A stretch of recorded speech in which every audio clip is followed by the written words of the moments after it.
Hello guys, കുറച്ചും കൂടി നിങ്ങളോട് പറയാനുണ്ടായിന്. എന്താ പറയുക, ഫെങ്ഷുയി പഠിച്ചെടുക്കുന്ന സമയം. അപ്പോൾ ബിസിനസ്സെല്ലാം കുറച്ച് ഇങ്ങനെ ഡള്ളായിട്ട് വരുന്നുണ്ടായിന്. അപ്പോൾ എങ്ങനെയെങ്കിലും പൈസ തന്നെ വേണ്ടേ, അത്യാഗ്രഹമല്ല, ആവശ്യങ്ങൾ നടക്കണ്ടേ. അപ്പോൾ എങ്ങനെയെങ്കിലും ആ ഫെങ്ഷുയിൽ തൊഴിൽ കുറച്ചൊക്കെ വേണ്ടിയിട്ട് ഞാൻ യൂട്യൂബിലൊരു വീഡിയോസ് കണ്ടു. വടക്ക് വശത്ത് അരോണ മത്സ്യം വളർത്തണമെന്ന്. കാഞ്ഞങ്ങാടെല്ലാം മൊത്തം മീൻ വിൽക്കുന്ന സ്ഥലമില്ലാക്കി അറിയാം, എല്ലാം തപ്പി കിട്ടിയില്ല അരോണ മത്സ്യം. ആരും അരോണ മത്സ്യം ഇല്ലല്ലോ. അപ്പോൾ ആ കാഞ്ഞങ്ങാട് നിന്ന് വാങ്ങിയിട്ടാണ്.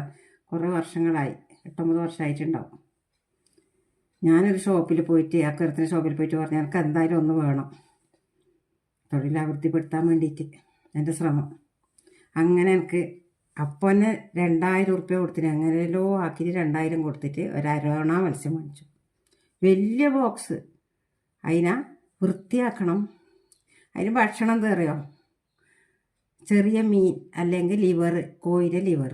ആദ്യം ചെറിയ മീനെല്ലാം കൊടുത്തു. പിന്നെ എനിക്ക് കാണുമ്പോൾ ചെറിയ മീനെ കാണുമ്പോൾ സങ്കടമായി. അതിനതിൽ ഇടുമ്പോഴേക്ക് തന്നെ അതും ഒരു ജീവനിലല്ല. അപ്പം എനിക്ക് ബേജാറായി. ഇതിനെ പൊന്നു പോലെ വളർത്തുന്നു, അതിനെ അങ്ങനെ വായിലേക്ക് ഇട്ടിട്ട് ജീവനോട് കൊടുക്കുന്നത്. അപ്പോൾ അത് നിർത്തി. അപ്പോൾ മാർക്കറ്റ് അടുത്ത്, ചിക്കൻ മാർക്കറ്റും മീൻ മാർക്കറ്റും നമ്മുടെ അടുത്താണ് കാഞ്ഞങ്ങാട് താമസിക്കുമ്പോൾ. അവിടെ വാടക താമസിച്ചുകൊണ്ടായത്. ഷോപ്പിൻ്റെ അടുത്ത് തന്നെ, കാഞ്ഞങ്ങാട് ടൗൺ റെയിൽവേ സ്റ്റേഷൻ്റെ അടുത്ത്. 2-3 ദിവസത്തേക്ക് പോയിട്ടില്ലേ, ഹസ്ബൻഡ് പോയിട്ട് ചിക്കൻ ലിവർ മനസ്സിൽ വരണം. അപ്പോൾ അവർക്കറിയാം, ചിക്കൻ സ്റ്റാളുകാർക്ക് വരുന്നുണ്ട് മീൻ കൊടുക്കാൻ വേണ്ടിയിട്ട്. ഇപ്പോഴും ചോദിക്കലുണ്ട് മീൻ എന്തായിന്ന്. പക്ഷേ ഇല്ലേ, മീൻ പെട്ടെന്ന് ഇതെല്ലാം തിന്നിട്ട് വളർന്നു. അതിനെല്ലാം ഭാഷ തിരിയാൻ തുടങ്ങി. ഞാൻ മിണ്ടുന്നെല്ലാം പറയാൻ തുടങ്ങി. അടുക്കളയിൽ നിന്ന് മീൻ മാർക്കറ്റിൽ നിന്ന് മാളിൽ നിന്ന് കൊണ്ടുവരുന്നത് അതിനറിയാൻ തുടങ്ങി. വിശ്വസിക്കാമെന്ന് അറിയില്ല, ഞാൻ എൻ്റെ അനുഭവം പറയാലോ. മീൻ അതിനെ പീസാക്കിയിട്ട് ഇങ്ങനെ അതിൻ്റെ ഇത് തുറന്നിട്ട് അതിലത്തേക്ക് ഇടുമ്പോൾ അതൊരു തുള്ളൻ്റെ കൈക്ക് തന്നെ കടിക്കുന്നില്ല. എന്തോ ഒരു പേടിച്ചു എനിക്ക്.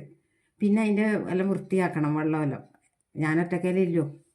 അത് വലുത് വലിയ ബോക്സ് ആണെങ്കിലും അത് മുട്ടാൻ തുടങ്ങി. അപ്പം നമുക്ക് പുറത്ത് പൂളെല്ലാക്കിയിട്ട് ഇടാൻ വേണ്ടിയിട്ടുള്ള സൗകര്യമില്ല, വാടകയ്ക്കല്ലേ.